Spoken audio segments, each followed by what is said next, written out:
नमस्कार, मैं हूं चित्रा त्रिपाठी। वक्त है डिबेट के नंबर 1 शो दंगल का, लेकिन इस वक्त बड़ी खबर आ रही है। शुरुआत उसी के साथ हम करेंगे। आज तक के हाथ भगोड़े अमृतपाल की एक्सक्लूसिव तस्वीरें लगी हैं। आपको हम दिखाने जा रहे हैं। अमृतपाल बाइक पर सवार है और वो भाग रहा है। आज तक के पास एक्सक्लूसिव तस्वीर है। तस्वीर जालंधर के करीब की बताई जा रही है। 3 बाइक हैं। सबसे आगे वाली बाइक पर खालिस्तानी साजिश का सरगना अमृतपाल बैठा हुआ है, जिसकी तलाश में पुलिस लगी हुई है। जालंधर में बाइक पर भागते अमृतपाल की तस्वीरें आज तक के हाथ लगी हैं। नंगल अंबिया गुरुद्वारे में उसकी ओर से खाना खाया गया है। जालंधर के शाहकोट से बाइक पर भागा था अमृतपाल। शाहकोट में सुखदीप गौरव ने अमृतपाल को 2 बाइक दी थी। ये तस्वीरें देखिए। ये 3 गाड़ियां आपको दिखाई दे रही हैं, जिनमें सबसे आगे वाली गाड़ी जो हरे रंग के घेरे में है, उसी पर अमृतपाल बैठा हुआ है। बाइक पर भागते हुए अमृतपाल की ये तस्वीरें इस वक्त आज तक पर आप देख रहे हैं। आपको बता दें, पंजाब की पुलिस लगातार 4 दिन से वारिस पंजाब डे के प्रमुख अमृतपाल सिंह की तलाश कर रही है। अमृतपाल सिंह के खिलाफ 6 एफआईआर भी दर्ज किए गए हैं। सोमवार को पंजाब पुलिस के महानिरीक्षक सुखचैन सिंह गिल की ओर से बताया गया है कि अमृतपाल सिंह के 4 सहयोगियों को असम के डिब्रूगढ़ भेज दिया गया है, जबकि उसकी तलाश में टीमें लगातार लगी हुई हैं। ये तस्वीरें आपके सामने है। एक्सक्लूसिव तस्वीर हम आपको दिखा रहे हैं। आज तक के पास अमृतपाल की एक्सक्लूसिव तस्वीरें, जिसकी तलाश में लगातार पुलिस दल लगा हुआ है, लेकिन अब तक ये गिरफ्त में नहीं आ पाया है। अमृतपाल ने नंगल अंबिया गुरुद्वारे में खाना भी खाया है, जो जानकारी निकलकर सामने आ रही है। शाहकोट से बाइक पर भागा था अमृतपाल। सुखदीप गौरव ने अमृतपाल को 2 बाइक दी थी। ये बड़ी जानकारी भी निकलकर सामने आ रही है। और ये तस्वीरें जो अलग अलग हिस्सों से आज तक को मिली हैं, वो हम आपको टीवी स्क्रीन पर दिखा रहे हैं। यकीनन पंजाब के लिए सिरदर्द बना हुआ सुरक्षा व्यवस्था के लिहाज से अरविंद ओझा हमारे संवाददाता जुड़ चुके हैं ज्यादा जानकारी के साथ। अरविंद, ये जो तस्वीरें इस वक्त दर्शक देख रहे हैं, इसके बारे में जरा विस्तार से बताइए आप। इसके बारे में और क्या जानकारी मिल पाई है अरविंद? देखिए सबसे पहले तो आज तक पर हम दर्शकों को वो बाइक की तस्वीरें दिखा रहे हैं। पहली बार ये तस्वीरें 17 मार्च के बाद ये तस्वीरें, जिसमें पीछे जो पिंक कलर की पगड़ी पहना हुआ है वो है अमृतपाल। ये वही अमृतपाल है जो कुछ दिनों पहले तक पंजाब में रहकर खुले चैलेंज करता था और अलग खालिस्तान की मांग करता था, लोगों को भड़काता था और पुलिस स्टेशन पर इसने एक बार हमला भी कर दिया था। वो अमृतपाल जब पुलिस उसको पकड़ने आती है तो कैसे बाइक पर बैठकर भागता हुआ दिखाई दे रहा है। ये एक्सक्लूसिव तस्वीरें हैं आज तक पर चित्रा। अब आपको बताऊं कि जिस तरह से पंजाब पुलिस ने सेंट्रल एजेंसीज के साथ मिलकर ऑपरेशन अमृतपाल जब चलाया, तो उसके बाद अमृतपाल को जब पुलिस पकड़ने गई तो अमृतपाल पहले मर्सिडीज जिसका इस्तेमाल करता था, मर्सिडीज से भागता है। उसके बाद पुलिस को चकमा देने के लिए ब्रेजा कार में सवार हो जाता है और उसके बाद जालंधर से 40 किलोमीटर दूर वो शाहकोट में पहुंचता है, जहां पहले से 2 बाइक मौजूद होती है, प्लेटिना और बुलेट। प्लेटिना बाइक पर बैठने से पहले अमृतपाल अपना हुलिया बदलता है, अपना पूरा चोला वो उतारता है, उसके बाद पैंट और शर्ट और ये पिंक कलर की पगड़ी पहनता है। जो अपने पुराने कपड़े थे वो सुखदीप और गौरव, एक लड़का था, उन दोनों लड़कों को देता है। उसके बाद प्लेटिना बाइक से ये भागता है। उस दौरान की ये सीसीटीवी तस्वीरें हैं। 2 अलग-अलग तस्वीरें इस वक्त अरविंद हमारे दर्शकों के सामने हैं। एक तरफ जब बाइक पर वो भागता हुआ, आप कह रहे हैं गुलाबी रंग की पगड़ी में, वो तस्वीरें भी अपने दर्शकों को दिखा रहे हैं। दूसरी तस्वीर एक सामने आई है, ये देखिए। ये तस्वीरें आपको दिखा रहे हैं आज तक पर अमृतपाल की एक्सक्लूसिव तस्वीरें हैं। पुलिस जिसकी धरपकड़ में लगातार लगी हुई है, मशक्कत कर रही है, उसके कई सहयोगियों को गिरफ्तार किया गया है, लेकिन ये शख्स अभी तक पुलिस की गिरफ्त से बाहर है। चोला बदल बदल कर भागता हुआ अमृतपाल, और उसी की तस्वीरें इस वक्त टीवी स्क्रीन पर आपको दिखाई दे रहा है। आज तक के पास ये एक्सक्लूसिव तस्वीरें लगी है। 2 तस्वीरें, एक तो ये जो बाइक वाली, दूसरी टोल प्लाजा के पास वो दिखाई देता है गाड़ी में बैठकर दूसरी तरफ जाते हुए। वो कब की, क्या 18 मार्च की वो तस्वीर बताई जा रही है, उसके बारे में भी अरविंद विस्तार से जानकारी दें। और तस्वीरें तो सामने आ जा रही हैं, लेकिन अमृतपाल पुलिस की पकड़ से अभी तक कोसों दूर है। अरविंद जी बिल्कुल, देखिए अमृतपाल पुलिस की पकड़ से कोसों दूर है चित्रा। और जैसा कि आपने 2 तस्वीरों का जिक्र किया, मैं आपको बताऊं, जो बाइक पर बैठा हुआ है अमृतपाल, पीछे पिंक पगड़ी पर हुलिया बदला था उसने जालंधर से 40 किलोमीटर दूर शाहकोट में, और उसके बाद ब्रेजा कार से उतरकर इस बाइक में बैठा हुआ था। लेकिन जब 17 मार्च को इसको पकड़ने के लिए पंजाब पुलिस इसका पीछा कर रही थी, तो ये मर्सिडीज कार से भाग रहा था। उसके बाद इस ब्रेजा कार का, जो आज तक के पास तस्वीरें हैं, इस ब्रेजा कार में वो बैठता है और लगातार पुलिस को चकमा देते हुए भागता है। उसके बाद इस ब्रेजा कार को वो शाहकोट इलाके में छोड़ता है, अपना हुलिया बदलता है, कपड़े बदलता है और वो कपड़े एक बैग में रखकर सुखदीप और गौरव नाम के जो 2 लड़के हैं उनको देता है। हालांकि वो बैग भी पंजाब पुलिस ने रिकवर कर लिया है। अब दूसरी तस्वीर के पास आते हैं, जो आखिरी तस्वीर है। पंजाब पुलिस को आखिरी क्लू मिला है अमृतपाल का, वो बाइक से भागते हुए का है, जिसमें पीछे की तरफ अगर आप देखें तो अमृतपाल है जो पिंक पगड़ी पहने हुआ है, पैंट शर्ट पहने हुआ है और लगातार पंजाब पुलिस से भागता हुआ दिखाई दे रहा है। वो अमृतपाल जो पंजाब में रहकर भारत की अखंडता को चुनौती दे रहा था, कैसे जब पंजाब पुलिस और एजेंसी पीछे पड़ती है तो कैसे ये भागता हुआ दिखाई दे रहा है डरकर, ये आप देख सकती हैं। पंजाब में इंटरनेट बंद था, पंजाब में पूरी तरह से शांति है और शांति कोई भंग करता है तो कैसे जब पुलिस उसके पीछे पड़ती है तो कैसा ये अपने तमाम सहयोगियों को भागते हुए छोड़कर भागते हुए दिखाई दे रहा है। ये तस्वीरें आपको दिखाऊं। एक दिलचस्प आपको और बात बताऊं चित्रा, जो एजेंसी के अधिकारियों से हमारी बात हुई, उनका यह मानना था कि जब अमृतपाल को घेरा जाएगा तो वो सरेंडर कर देगा, लेकिन ऐसा हुआ नहीं, उल्टा वो भागता हुआ दिखाई दे रहा है और ये एक्सक्लूसिव तस्वीरें आज तक पर अब ये पुलिस की गिरफ्त में कब आएगा, बड़ा सवाल ये भी बना हुआ है। फिलहाल के लिए अरविंद ओझा, बहुत शुक्रिया आपका इस पूरी जानकारी के लिए।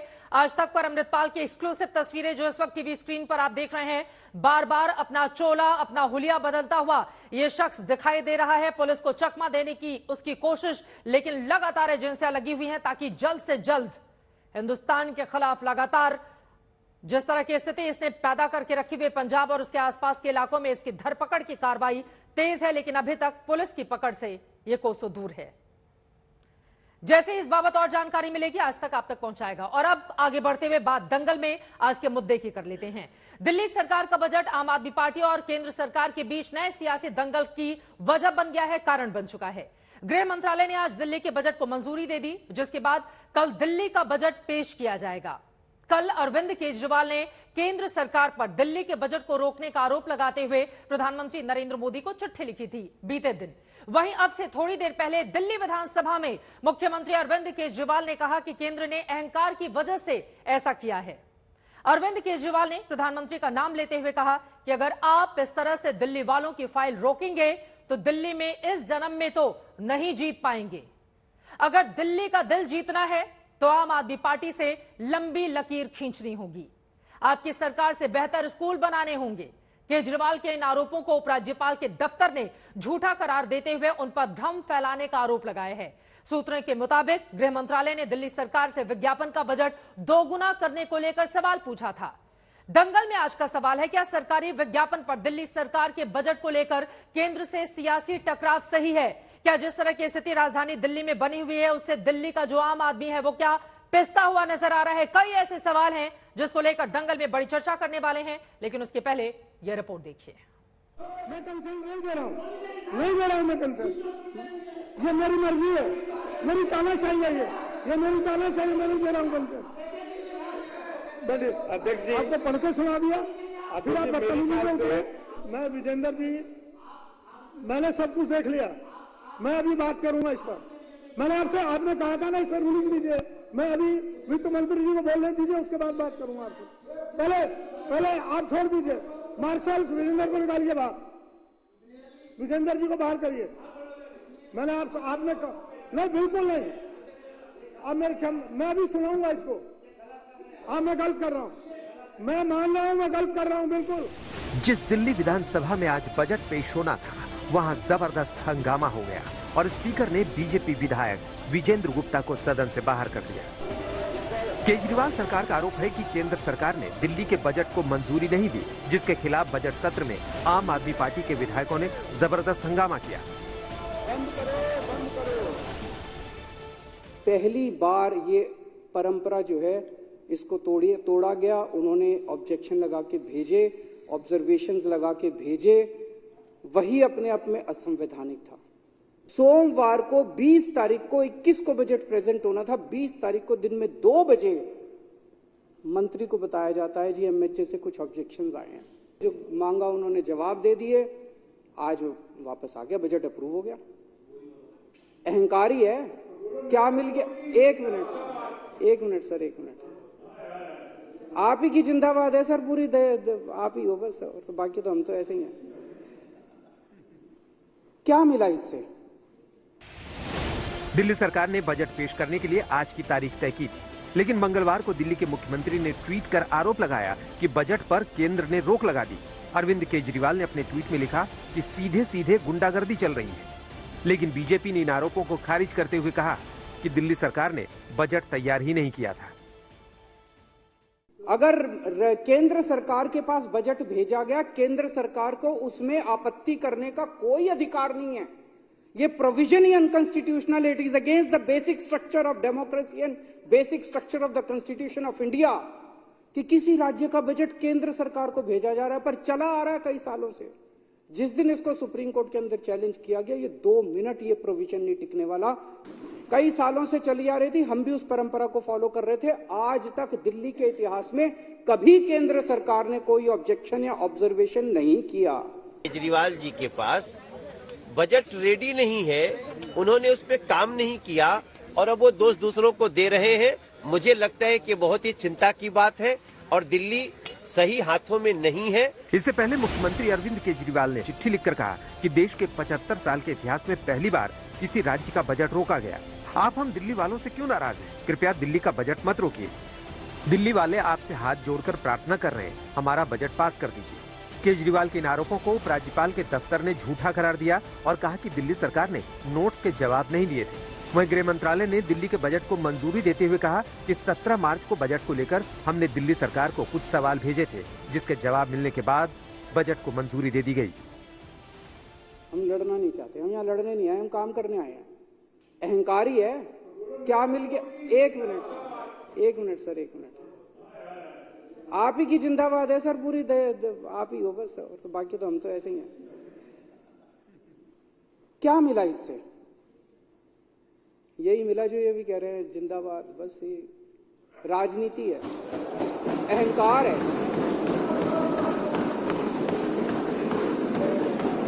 खुश हो गए वे केजरीवाल को झुका दिया। हाँ जी, हम तो हमेशा ही झुके हुए हैं। अहंकार सेटिस्फाई करने के अलावा कुछ हुआ? कुछ भी नहीं हुआ। Drama drama drama. ये अरविंद केजरीवाल जी और उनकी पार्टी का एक ही ध्येय, एक ही उद्देश्य है। वो बजट नहीं है, वो डेवलपमेंट नहीं है, इट इज ड्रामा। सूत्रों के मुताबिक गृह मंत्रालय ने केजरीवाल सरकार से विज्ञापन पर खर्च को लेकर सवाल पूछा कि दिल्ली सरकार विज्ञापन का बजट दोगुना क्यों कर रही है, लेकिन इसका जवाब केजरीवाल सरकार ने अब तक नहीं दिया। उसमें बजट के अंदर 20,000 करोड़ तो इंफ्रास्ट्रक्चर पे है, 500 करोड़ एडवर्टाइजिंग पे है। अब ये 520,000 से ज्यादा होता है, ये तो हमने नहीं सुना था। 500 करोड़ रुपए पिछली साल रखा था, 500 करोड़ रुपए इस साल रखा है। सेम है, सेम टू सेम है, कोई बढ़ाया नहीं हमने, एज इट इज बजट रखा है। दिल्ली से पंकज जैन के साथ आज तक ब्यूरो। 78,000 करोड़ का राजधानी दिल्ली का बजट है जो कल पेश किया जाएगा, लेकिन उसके ठीक पहले सियासत राजधानी दिल्ली की गर्मा चुकी है। इसी पर बातचीत करने के लिए 2 बेहद खास मेहमान इस वक्त हमारे साथ जुड़े हुए हैं। दोनों का परिचय आपसे करवा देती हूं। सुधांशु त्रिवेदी जी, राज्यसभा के सांसद, भारतीय जनता पार्टी के हमारे साथ जुड़े हुए हैं। हमारे साथ राघव चड्ढा जी, आम आदमी पार्टी के राज्यसभा सांसद इस वक्त मौजूद हैं। सुधांशु जी, शुरुआत आपसे ही करते हुए, अरविंद केजरीवाल ने अब से कुछ ही देर पहले सदन को संबोधित करते हुए ये कहा है कि दिल्ली के विकास को रोकने के लिए केंद्र सरकार जो षड्यंत्र कर रही है, इस जन्म में ऐसी हरकतें करके आप कतई जीत नहीं पाएंगे और दिल्ली का बजट रोक कर रखा गया, दिल्ली वालों के खिलाफ साजिश की गई बीजेपी की ओर से। क्या है इस पर जवाब आपका? देखिए, अरविंद केजरीवाल जी और आम आदमी पार्टी की यह फितरत है कि क्या उन्होंने इस तरह का बयान पहली बार दिया है? जैसे उन्होंने कहा अहंकार, अरे अहंकार का विषय नहीं है, यहां विषय तो कलाकार का है। हमेशा इसी प्रकार की कोई ना कोई बात करते रहना और विषय से ध्यान भटकाने का प्रयास करना। मुख्य कारण यह है कि आम आदमी पार्टी की सरकार अनेकानेक आरोपों में भ्रष्टाचार के आकंठ डूबती जा रही है। इनके 2 मंत्री जेल में गए और उनको किसी भी प्रकार की कानूनी राहत नहीं मिली है।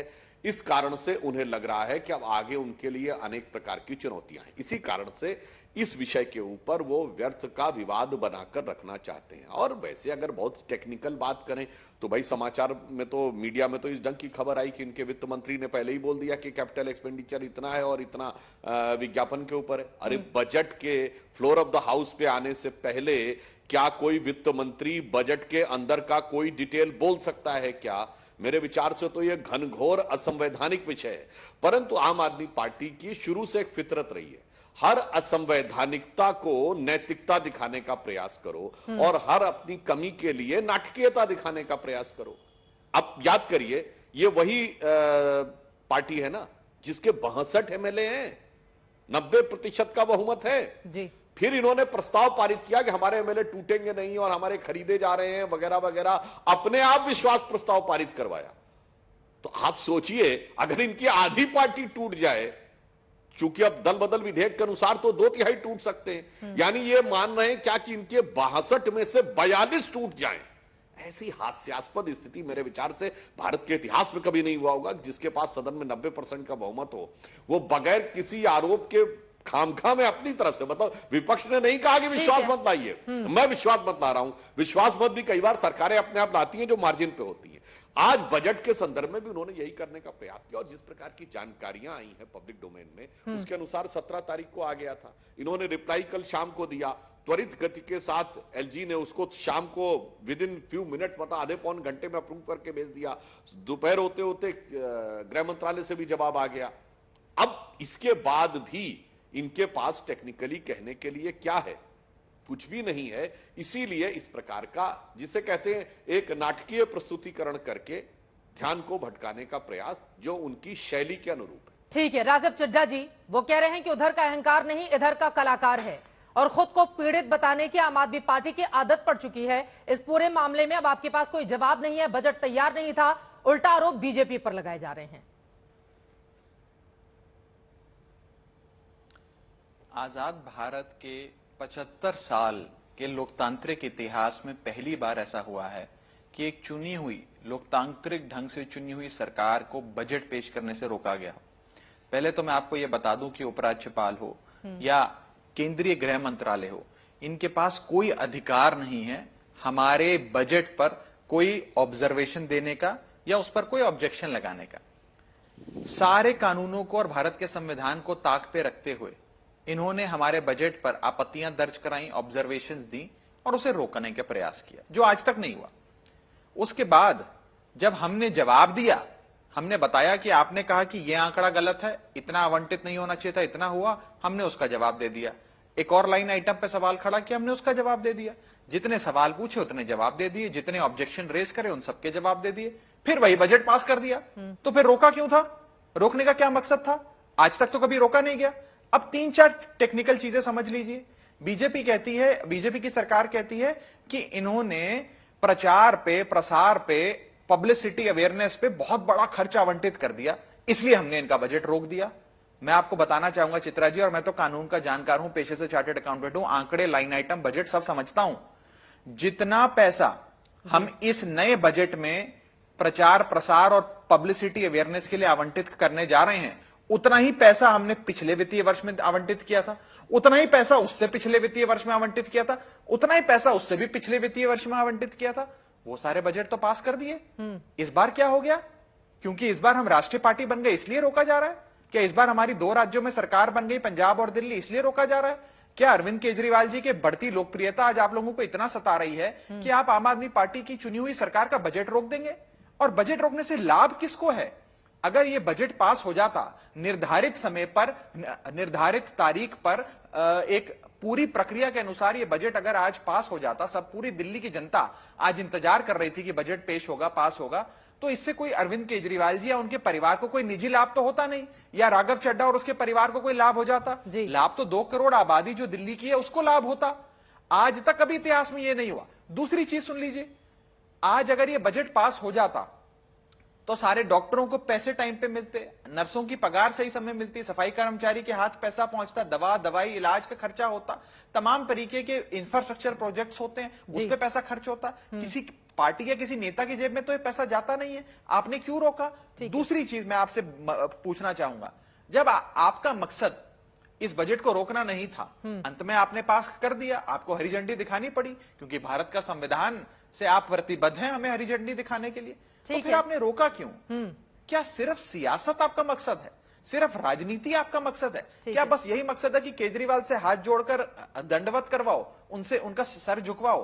इतना अहंकार, इतनी ईगो, इतनी एरोगेंस प्रजातंत्र के लिए ठीक नहीं है। आप बड़े दिल के बनिए, इतनी बड़ी पार्टी चला रहे हैं आप लोग, प्रचंड बहुमत की केंद्र में सरकार है, बड़ा दिल करिए और तमाम राज्य और राज्य सरकारों को साथ लेकर चलिए। ये जो नीति है चित्रा जी कि अगर गैर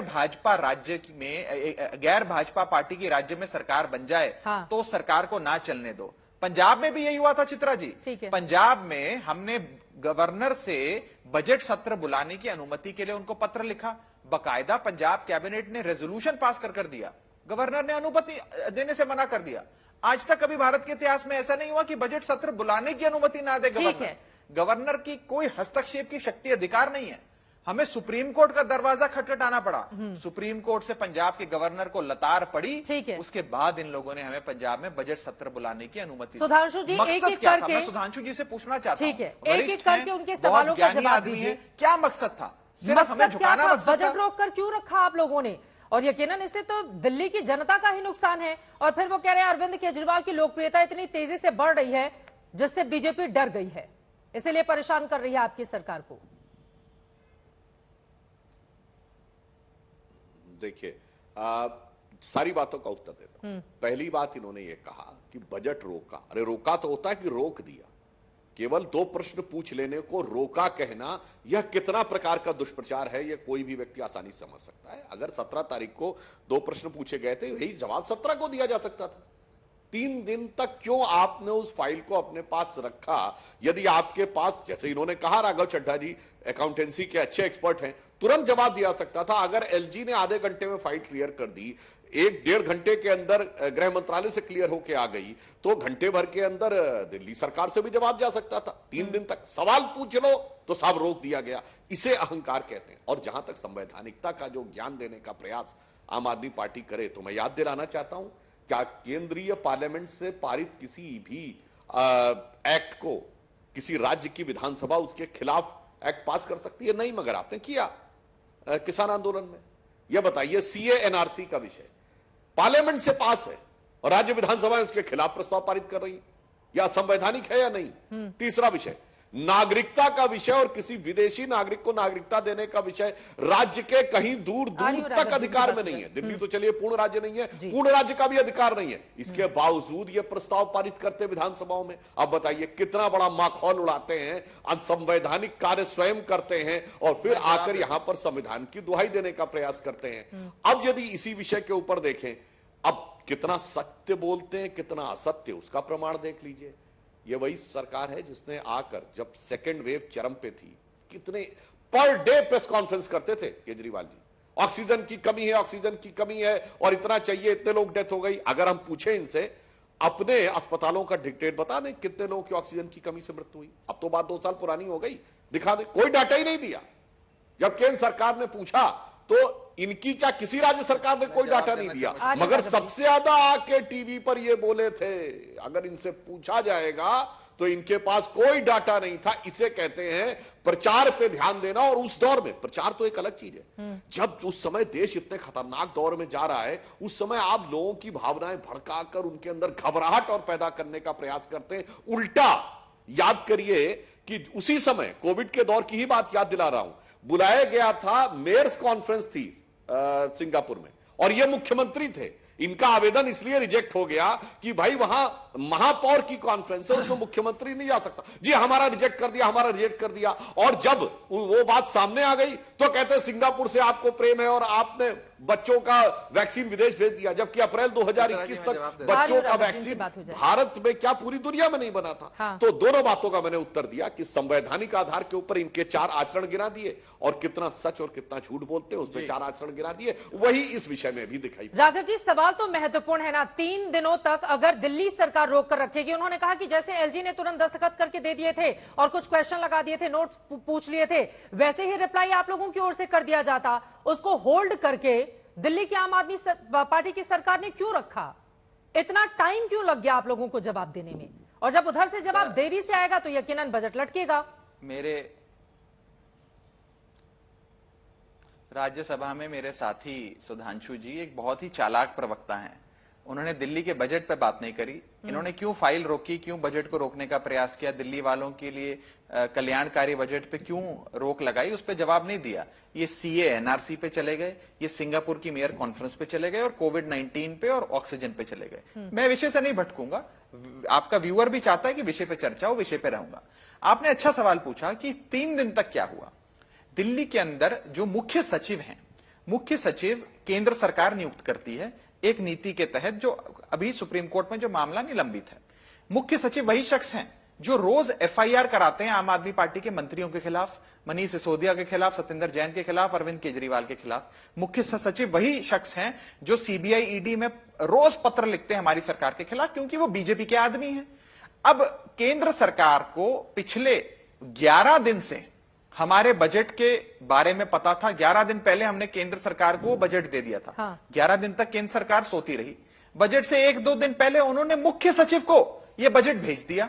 मुख्य सचिव ने वो दबाए रखा, 21 तारीख को पेश किया, जिस दिन 21 तारीख को बजट पेश होना था। क्यों नहीं आपके मुख्य सचिव ने मंत्री को यह दिखाया? और अगर आपको किसी चीज पे कोई ऑब्जेक्शन थी, आपत्ति थी, तो आप सीधा मुख्यमंत्री से बात करते, सीधा वित्त मंत्री से बात करते। मुख्य सचिव सरकार चलाएगा कि मुख्यमंत्री सरकार चलाएंगे? दूसरी चीज, ये बड़ी शातिर है बीजेपी, मुद्दे से भटकती है। आज आप मुझे ये बताइए, उपराज्यपाल और एमएचए का क्या अधिकार क्षेत्र बनता है कि वो हमारे बजट में हस्तक्षेप करें? आपने खुद कहा कि बजट सीक्रेट डॉक्यूमेंट है, अच्छी बात कही। बजट की गोपनीयता को भंग करने का किसी को अधिकार नहीं है। तो फिर केंद्र सरकार के पास कैसे अधिकार है, या केंद्र सरकार में बैठे किसी बाबू के पास क्या अधिकार कि वो चुनी हुई सरकार के बजट पर पूरा विश्लेषण करे और ऑब्जेक्शन रेज करे? कौन से संविधान के प्रावधान के तहत ये हो रहा है? आज तक तो हुआ नहीं। आप करना क्या चाहते हैं? ठीक है। दूसरी चीज मैं बताना चाहता हूं आपको, आज आप लोग बहुत ज्यादा खुश होते हैं, बीजेपी वाले अपनी छाती पीटते हैं, हम भी बहुत खुश होते हैं, हमारा भी देश है भारत देश, कि हमें G20 की प्रेसिडेंसी मिली है। G20 का आयोजन पूरे देश में हो रहा है, विदेश से लोग आ रहे हैं, बड़ी बड़ी मीटिंग हिंदुस्तान में हो रही हैं। जब वो विदेशों से आए बड़े बड़े लोग आज तक न्यूज चैनल खोलते होंगे या कोई अखबार पढ़ते होंगे, तो पढ़ते होंगे कि केंद्र में बैठी प्रचंड बहुमत की बीजेपी सरकार ने एक छोटे से राज्य की, एक छोटी सी पार्टी की आधी सरकार का बजट रोक लिया।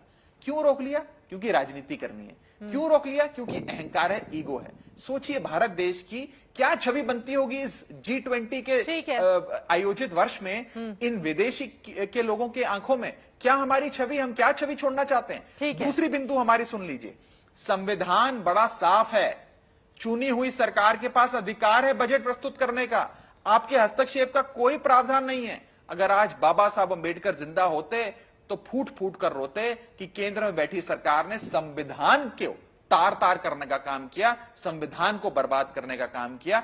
ये केंद्र में बैठी सरकार ने किया। और आखिरी चीज मैं आपको बता दूं, ठीक है, बजट एक त्योहार की तरह हर राज्य में मनाया जाता है। दिल्ली की 2 करोड़ जनता इंतजार कर रही थी कि कल्याणकारी बजट अरविंद केजरीवाल जी की सरकार लाएगी। हाँ। क्या सौगात दिल्ली वालों के लिए होगा? जैसे हम भारत की जनता केंद्रीय बजट का बहुत बेसब्री से इंतजार करते हैं, ऐसे दिल्ली की जनता दिल्ली सरकार के बजट का बेसब्री से इंतजार करती है। ठीक है, आपने दिल्ली के 2 करोड़ लोगों को अपमानित किया है बजट रोके सुधांशु जी। ये अपमान आम आदमी पार्टी का नहीं है, आम आदमी पार्टी के किसी नेता का नहीं है, दिल्ली के 2 करोड़ आवाम का अपमान है। और अंत में मैं आपको ये कह दूं, आज प्रचार की बात होती है कि प्रचार पे खर्च हो रहा है, प्रचार पे मात्र 500 करोड़ रुपए का आवंटन है। कैपिटल एक्सपेंडिचर इंफ्रास्ट्रक्चर पे 22,000 करोड़ का आवंटन है। मैं बीजेपी के मूर्ख लोगों से पूछना चाहूंगा जिन्होंने इस पे आपत्ति लगाई, ये कह के कि प्रचार प्रसार का पैसा कैपिटल एक्सपेंडिचर से ज्यादा है। क्या 500 करोड़ रुपए 22,000 करोड़ से ज्यादा होते हैं? ठीक है, क्या ज्यादा होते हैं? सुधांशु जी मुझे बताइए, आपकी नजर में 22,000 करोड़ ज्यादा है या 500 करोड़ ज्यादा? ठीक है, अगर राजधानी दिल्ली के 2 करोड़ लोगों का यह सवाल है तो दोनों ही पार्टियों से तीखे सवाल पूछे जाएंगे।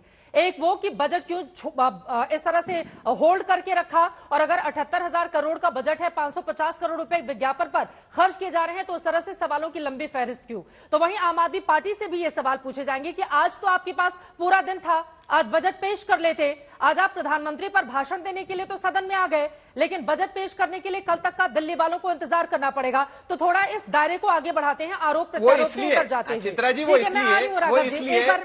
इसलिए चित्रा जी सुन लीजिए, मैं नहीं एक मिनट, अब मैं 10 सेकंड लेते जाइए, 10 सेकंड सुनते जाइए। बोलिए। जब भी बजट प्रस्तुत होना, आप वरिष्ठ पत्रकार हैं, आपने तमाम राज्य सरकारों और केंद्र सरकार के बजट जब प्रस्तुत किए गए देखें, ओवरनाइट नहीं होता है। हाँ। बजट को छपवाना पड़ता है, उसकी प्रतिलिपि छपती है, बजट की कॉपी छपती है, अकाउंट्स छपते हैं, लेजर छपता है, लाइन आइटम छपते हैं, वो तमाम मेंबर्स को बांटा जाता है, कैबिनेट बैठती है, उसे अप्रूव करती है, पूरा एक प्रोसेस होता है। हाँ। वो 2 घंटे के भीतर नहीं हो सकता। ये कोई गुड्डे गुड़िया का खेल नहीं है कि 2 घंटे में प्रस्तुत हो जाए। और अगर आप हमें, लेकिन अगर आप हमें कह रहे हैं तो आज त्योहार है, उसके लिए हम कल परसों या नरसों का इंतजार नहीं करते हैं। लेकिन ठीक है, आपकी बात सही हो सकती है। मैं सुधांशु जी आपके पास आते हुए अभी निर्धारित समय तो 11 बजे था, अनुमति तो शाम को आई। का बजट है, निर्धारित समय तो सुबह 11 बजे का था, अनुमति तो शाम को खर्च किया है, तो कैसे प्रस्तुत हो सकता है? 500 करोड़ का विज्ञापन है, उसको लेकर इतनी हाय तौबा आप लोग क्यों मचा रहे हैं? वही 500 करोड़ बीजेपी को इतना ज्यादा क्यों चुभ रहा है? सुधांशु नहीं नहीं, देखिए समस्या क्या है, ये आवाम का मजाक तो आम आदमी पार्टी बना रही है। आवाम का की ख्याल रखना नहीं है, आवाम का मजाक उड़ाया है इन्होंने बहुत लंबे समय से। पहली बात तो मैं एक बात यहां पर स्पष्ट हो गई कि आम आदमी पार्टी के पास उन अपने सारे असंवैधानिक कृत्यों और पूर्व में बोले गए झूठ के ऊपर कोई उत्तर नहीं था। वह निरुत्तर थे, इसलिए उसके ऊपर कोई प्रश्न नहीं बोला, मगर कोई उत्तर नहीं दिया। परंतु अब हम इसके ऊपर जवाब देते हैं।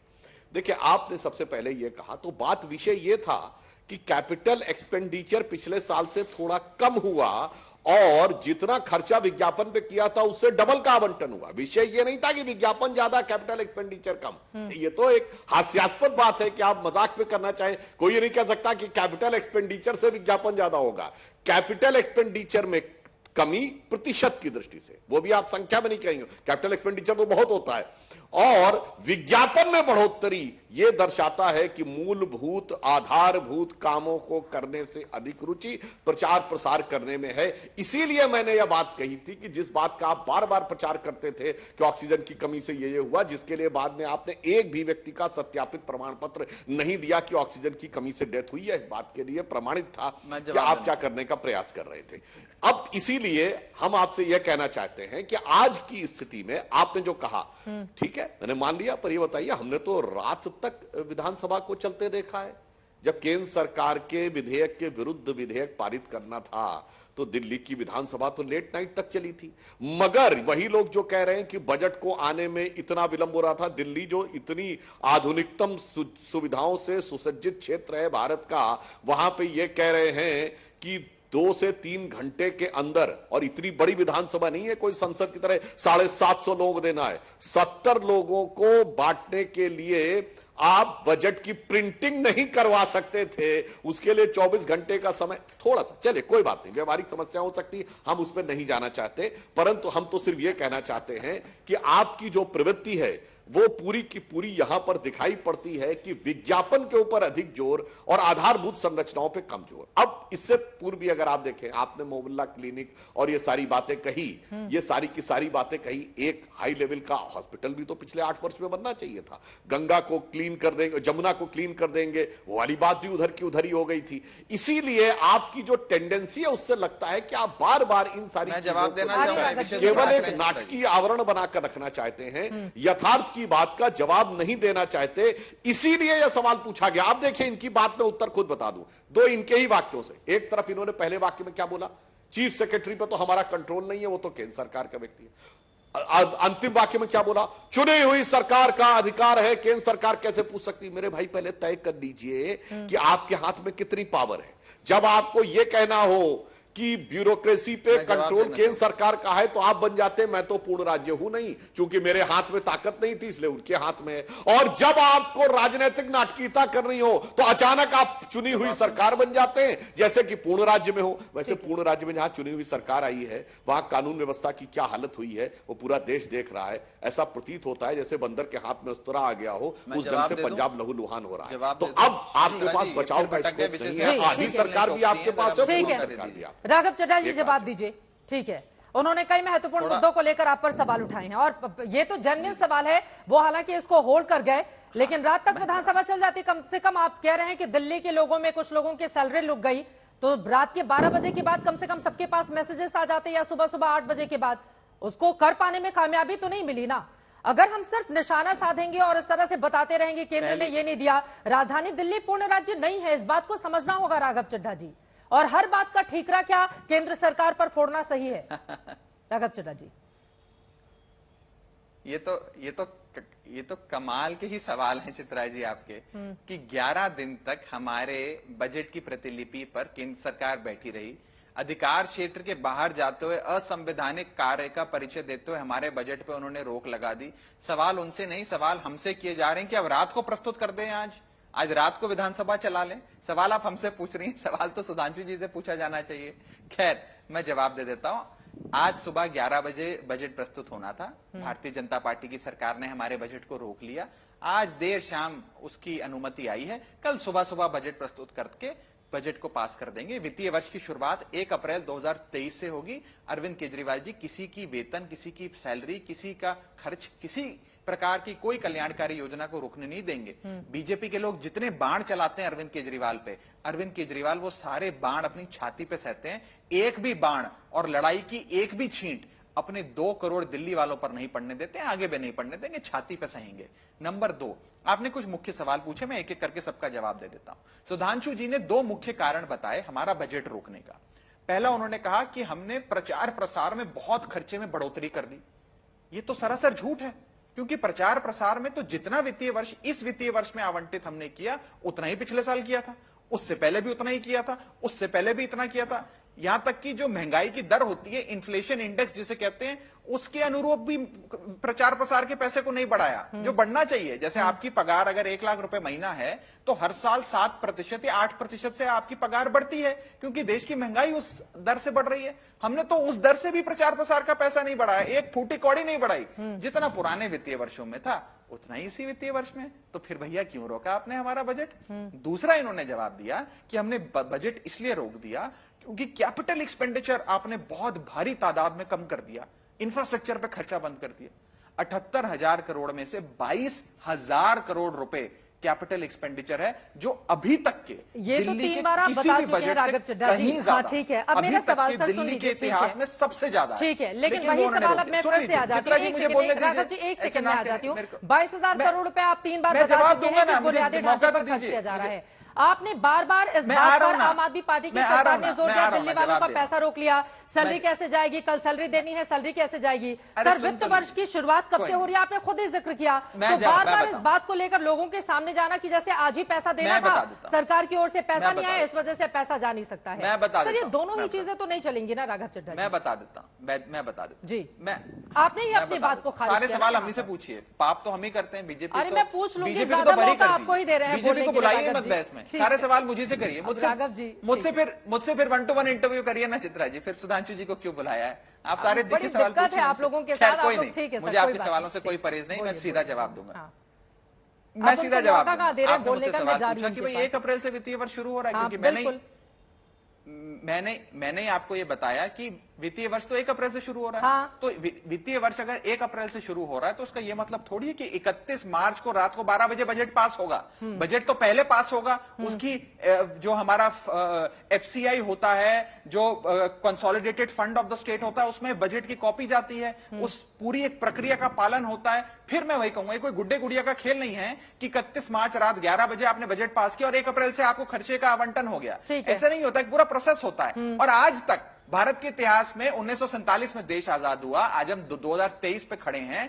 निर्धारित समय पर, निर्धारित स्थान पर, निर्धारित दिन पर, तारीख पर बजट प्रस्तुत किया जाता है। आज तक कभी नहीं हुआ कि निर्धारित समय पर बजट ना पेश किया गया हो। ये काला दिन है भारत के लोकतंत्र में। दूसरी चीज, इन्हें हमारे प्रचार से बड़ा दर्द होता है, बहुत दर्द होता है बीजेपी को हमारे प्रचार से। मैं बीजेपी को बताना चाहूंगा, दिल्ली की सड़कों पे जरा सुधांशु जी, आप तो दिल्ली में रहते हैं, आप संसद भी आते हैं रोज सुबह, मुझे रोज आपसे मिलने का सौभाग्य प्राप्त होता है। जरा एक दिन संसद के बाद आप और मैं दोनों आपकी गाड़ी में ना दिल्ली की सड़कों पर घूमने चलेंगे।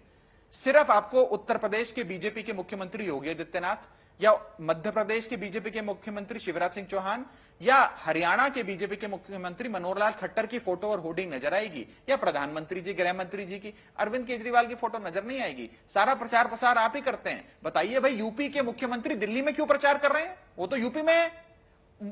मध्य प्रदेश के मुख्यमंत्री और हरियाणा के मुख्यमंत्री दिल्ली में क्यों अपनी होर्डिंग लगाते हैं? अपने अपने राज्यों में लगाए, दिल्ली का मुख्यमंत्री अपने राज्य में लगाए।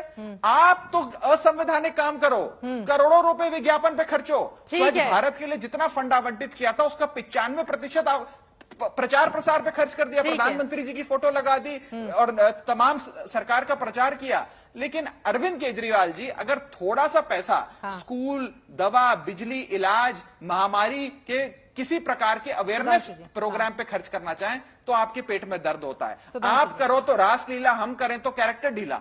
आपका कुत्ता कुत्ता, हमारा कुत्ता टॉमी, ऐसे नहीं होगा। सुधांशु जी बोलिए। सुधांशु जी उनके सवालों पर जवाब दीजिए। देखिए, पहली बात इन्होंने, देखिए, अगर किसी राज्य के मुख्यमंत्री ने राष्ट्रीय राजधानी में प्रचार लगा दिया तो वो तो दुरुपयोग है। और पंजाब की सरकार का प्रचार गुजरात में हो रहा है। अब भाई क्या तर्क है? दूसरे राज्य में दूसरे राज्य का मुख्यमंत्री, अच्छा चलिए एडजॉइनिंग राज्य हो तो एक बार फिर भी मान लें कि अगल बगल के क्षेत्रों से कोई प्रभाव होता होगा।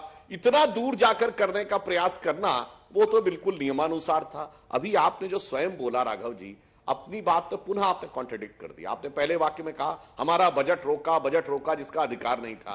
अरे जनाब, आप तो वो पार्टी है, मैंने तो पहले ही बोला, जो पूरा अधिकार के साथ संसद ने पारित किया उसके तो खिलाफ आपने पास कर दिया। अगर आपको लगता अधिकार नहीं था, कोई जरूरत नहीं थी केंद्र से इंतजार करने की, प्रस्ताव पारित कर देते बजट। फिर क्या बोला आखिरी वाले भाग में? अनुमति हमें इतने बजे प्राप्त हुई। तो पहले मान्यवर ये तय कर लीजिए कि आपको अनुमति की दरकार थी या नहीं थी, अधिकार था या नहीं था। यहीं पर सारा पेच है। यही वो दुष्प्रचार है जो आम आदमी पार्टी निरंतर करते रहना चाहती है कि मुख्य मुद्दे की बजाय कारण क्या है कि शराब के घोटाले से लेके, बिजली के घोटाले से लेके, शिक्षा समय के घोटाले से लेकर यह पार्टी इतने प्रकार के भ्रष्टाचार में आकर डूब गई है कि अब भ्रष्टाचार से बचने के लिए वह कलाकार नाना प्रकार के प्रकार दिखा रहा है। अन्यथा इजाजत देता है। आप दोनों मेहमानों का बहुत शुक्रिया। चूंकि इस वक्त एक बड़ी खबर आ रही है, सीधे उसका हम रुख करेंगे। अमृतपाल की एक नई तस्वीरें सामने आई हैं। आपको बता दें, लगातार पंजाब की पुलिस जिस शख्स को ढूंढ रही है, ये देखिए, ये तस्वीर आपके सामने है। आज तक के पास ये एक्सक्लूसिव तस्वीर है, अमृतपाल इसमें नजर आ रहा है। इसके पहले भी हमने आपको 2 अलग अलग तस्वीरें दिखाई थी जिनमें 3 गाड़ियां जा रही थी, जिसमें से एक गुलाबी रंग की पगड़ी के साथ अमृतपाल बैठा हुआ था। ये नई तस्वीर सामने आई है। अमृतपाल की एक्सक्लूसिव तस्वीरें इस वक्त आज तक पर आप देख रहे हैं। खालिस्तान का ये वही पोस्टर बॉय है जिसको लेकर लगातार पंजाब की पुलिस इस शख्स को पकड़ने में लगी हुई है। आज तक के पास ये एक्सक्लूसिव तस्वीरें इस वक्त टीवी स्क्रीन पर आप देख रहे हैं। इसको लेकर सियासत भी जोरों पर है, लेकिन इन सब के बीच ये शख्स पकड़ में कब आएगा, ये बड़ा सवाल इस वक्त बना हुआ है। आज तक पर अमृतपाल की ये एक्सक्लूसिव तस्वीरें एक के बाद एक सीसीटीवी कैमरों की एक्सक्लूसिव तस्वीर सामने आ रही है, लेकिन सबसे बड़ा सवाल यह है कि आखिर ये शख्स पुलिस की गिरफ्त में कब आएगा, ये सवाल अभी भी कायम है।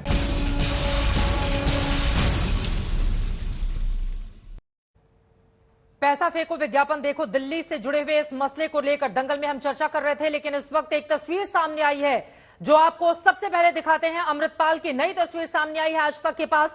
यह तस्वीर आपको दिखा रहे हैं। आज तक पर एक और एक्सक्लूसिव तस्वीर, इस शख्स को आप देख रहे हैं, वारिस पंजाब देश संगठन का यह प्रमुख है, खालिस्तानी समर्थक है। पुलिस पिछले 4 दिनों से इसकी तलाश कर रही है। यह है कहां, किसी को जानकारी नहीं है, लेकिन पंजाब के अलग अलग हिस्सों से लगातार इसकी कुछ तस्वीरें सामने आ रही हैं। आपको बता दें चलें, उधर इस पूरे मामले में अपडेट अब तक यह है, हाईकोर्ट में पंजाब के एजी की ओर से कहा गया है कि अमृतपाल पर एनएसए लगाया गया है, अमृतपाल के खिलाफ गैर जमानती वारंट जारी कर दिया गया है। इन सब के बीच अलग अलग हिस्सों पर लगातार छापेमारी की जा रही है। देश के लिए अगर यह खतरा है तो पकड़ा क्यों नहीं गए, यह सवाल पंजाब और हरियाणा के हाईकोर्ट ने मंगलवार को सरकार से पूछा कि जब एफिडेविट में यह शख्स, जिसको टीवी स्क्रीन पर आप बीच में बैठा हुआ देख रहे हैं, अमृतपाल जब देश के लिए खतरा है तो फिर इसको पकड़ा क्यों नहीं गया है।